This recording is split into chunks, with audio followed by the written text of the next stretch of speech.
Hello and welcome everyone. My name is Slegaitis-Smith and this is the channel where we like to talk about writing, learning, and creating. And today we are delving into the writing side a bit more, where we are going to be discussing character creation. This topic is way too broad to cover in just one video, so I'm going to do little pieces at a time. Today we are going to be looking at how to build your character's backstory.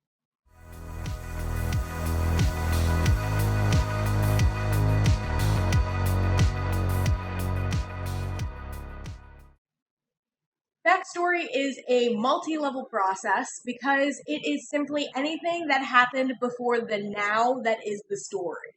So think about it in relationship to your own life. You have a point that you're in now, but there was a whole bunch of your life that happened before the now. And so anything that happened in the time before the now is your personal backstory. And anything that is in your personal backstory can qualify to be part of your character's backstory. Now, I'm not saying to write yourself, but what I'm saying is there are going to be certain things that would be the same between you and your character as far as like a topic for backstory. For instance, if you were born in one place but grew up in another place, that could be a really relevant detail for your character's backstory as well. Maybe they were born in one kingdom and their family had to flee to another kingdom, and so they grew up in a different place. That would be a very relevant detail. Similar to your own, but I'm pretty sure that that's not your circumstance. At least I hope not. So some of this stuff does kind of cross over just a smidge. Let's break it down into a few categories just so we can keep organized. Category number one is family. Everyone starts out with one, even if they don't get to stay with them for a very long time. And if they don't get to stay with them, then there's the whole concept of the found family, but I'll get into that in just a moment. So your character is going to be born to parents. They had to, at one point in their life, have a mother and father. Regardless of whether or not they're going to play an important role in the story, when you're creating the backstory, you're going to want to delve into that because it's going to play into your character and how they relate to the world around them.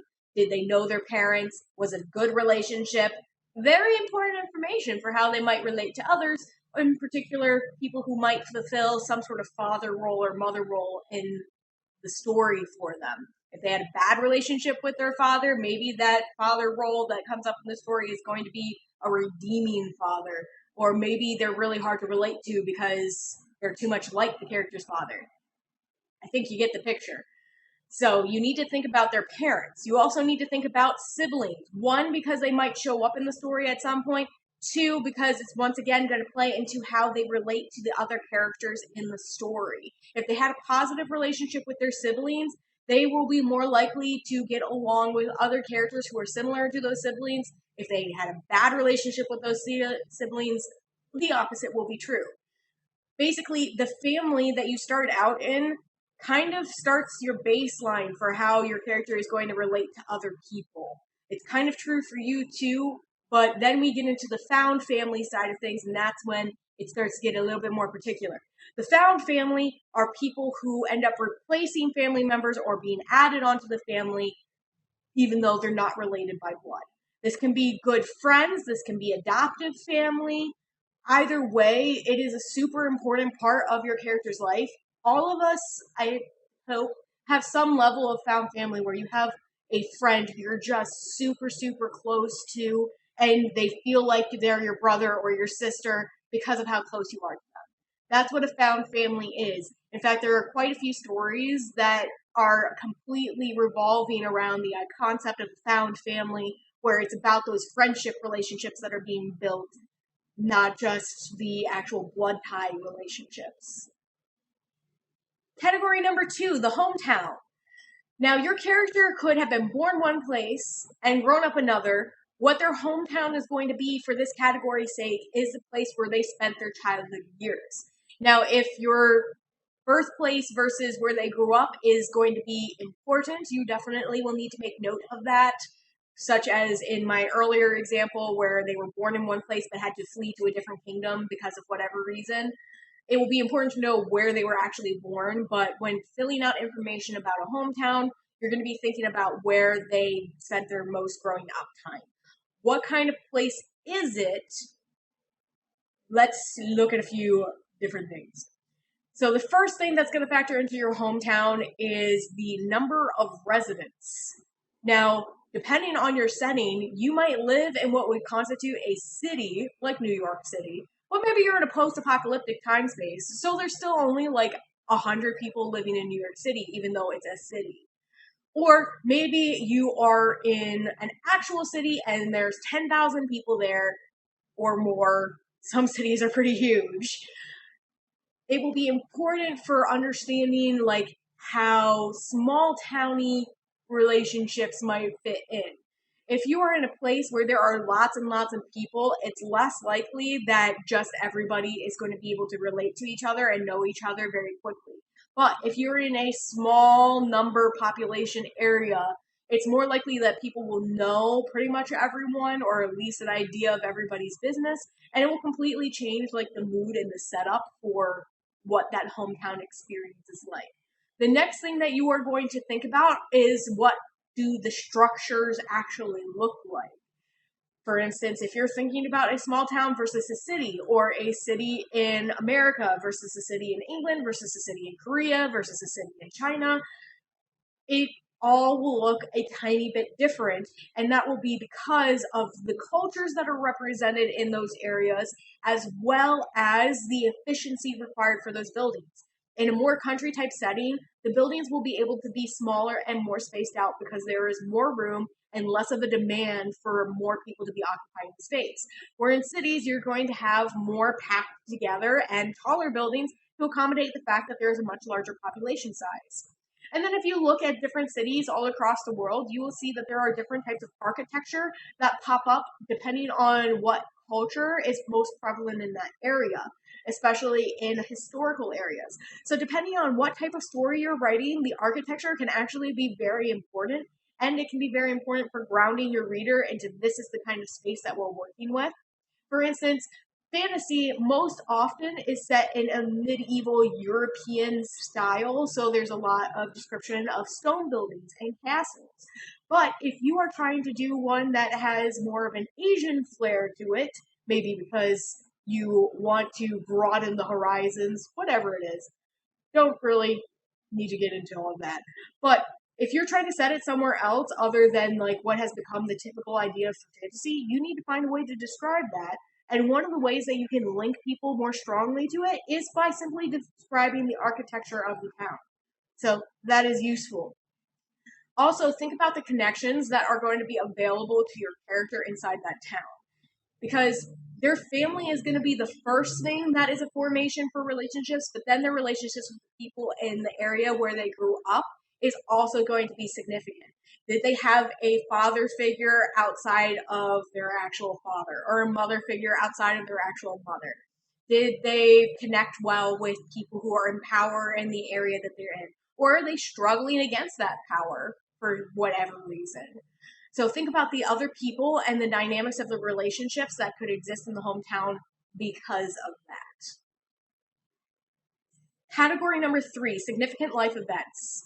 Now this is going to look different between person to person and character to character, because what might be significant to me would not be significant to you, and vice versa. It depends on a lot of different things. And so you are going to have to put a lot of thought into what qualifies as a significant life event for your character. So for instance, out of my real life, a significant life event for me is moving, because I moved quite a lot. And in particular, in my senior year, I moved from living in cities most of my life to living in a more rural area. And so that was a huge adjustment for me. So therefore, it is a significant life event to me. But other people haven't moved, or haven't moved as much, or have only moved between places that weren't that different from each other. And so it might not be as significant of a life event for them. So also think about that for your character. What would make that kind of event significant or not significant to your character's experience? The most common one that comes up in significant events for characters is death.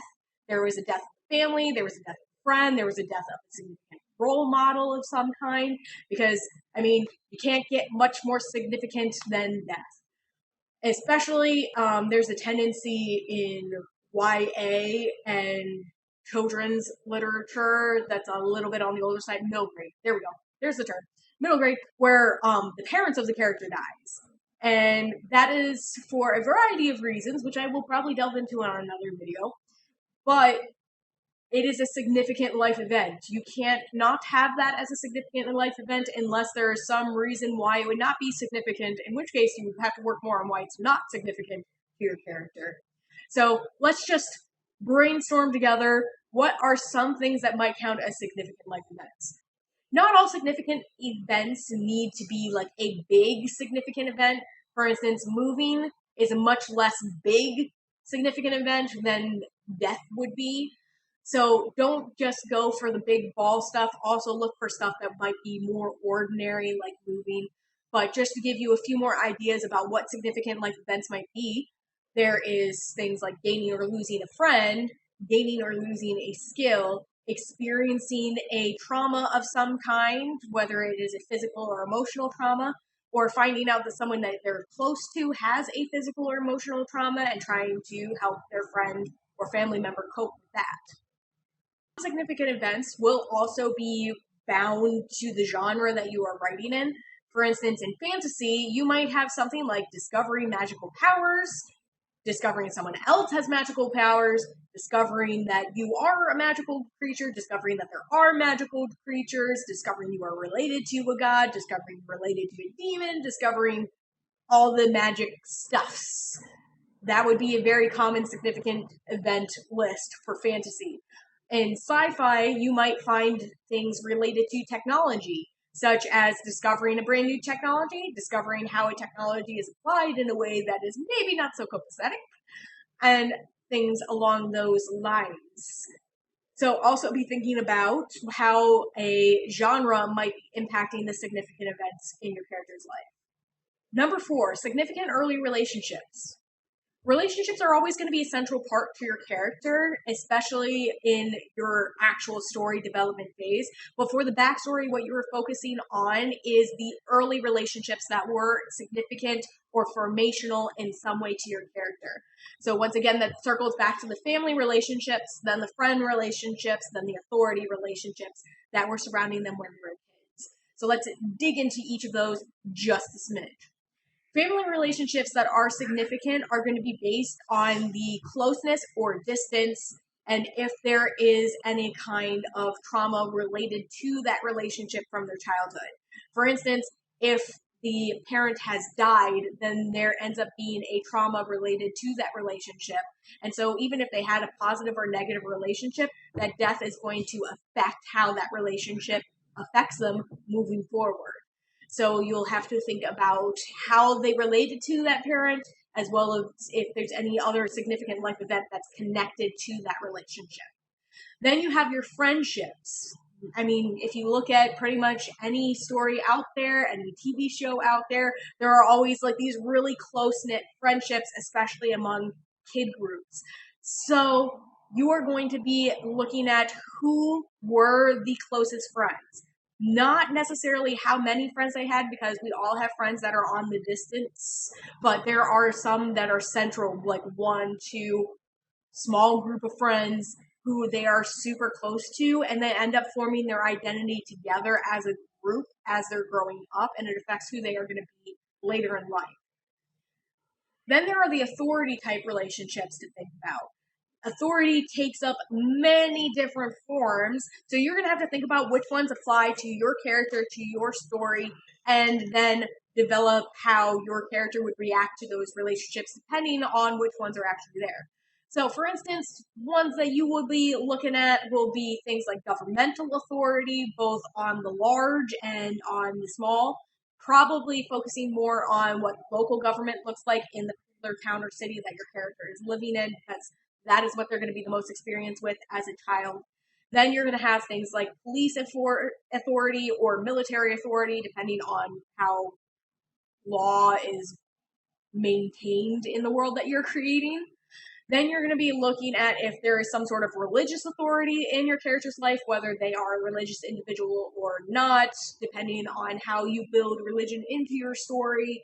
If the religion has a significant impact on how the culture is formed in some way, then the religious authority is going to be one that's important for you to dive into.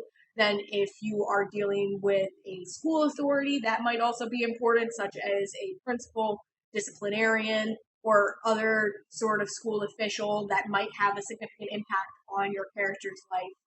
These are all authority figures outside of the home that could have an impact on your character, their relationship with authority for their future, and things like that. So authority is pretty important to nail down. I hope you enjoyed watching this video today about different categories of how to build a backstory.